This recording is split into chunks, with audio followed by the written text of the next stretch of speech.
आणि आता बातम्या पाहूयात सविस्तर। सर्वसामान्यांसाठी सगळ्यात महत्त्वाची आणि मोठी बातमी ती म्हणजे जून महिना संपण्याच्या काही तास आधी उद्यापासून सर्वसामान्यांच्या खिशावर मोठा भार पडणार आहे।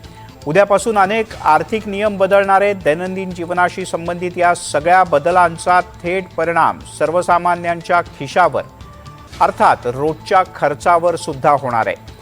नवीन नियमांनुसार बँकिंग, रेल्वे, गॅस सिलेंडरचे दर, पासपोर्टचं शुल्क एवढंच नाही तर आधार कार्डाची अपडेट, क्रेडिट कार्ड सुविधा तसंच UPIच्या माध्यमातून PF काढण्यासारख्या सेवांचा समावेश आहे।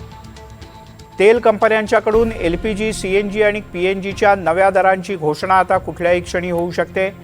रेल्वेच्या दंडासंदर्भातल्या नियमांमध्ये सुद्धा बदल केले जाणार आहेत। EPFO 3.0 या नव्या डिजिटल प्लॅटफॉर्मच्या माध्यमातून काही महत्त्वाच्या सुविधा उपलब्ध होणार आहेत। म्हणजे PF थेट UPIच्या माध्यमातून काढता येईल।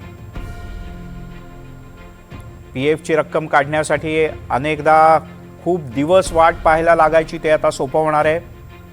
36 पानांच्या नव्या पासपोर्टचं शुल्क 1500 रुपयावरून आता 2500 रुपये इतकं करण्यात आलेलं आहे। त्याची अंमलबजावणी आता सुरू होईल। तात्काळ पासपोर्ट सेवा 3500 रुपयांवरून आता 5000 रुपये असेल।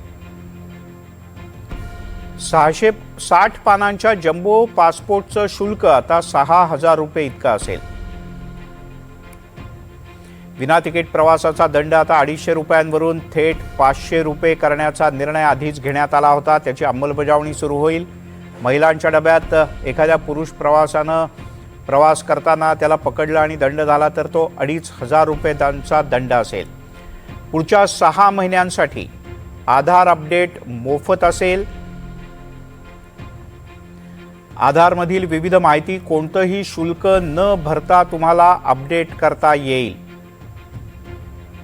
आधार कार्डामध्ये बदलासाठी 75 रुपये आकारले जात होते,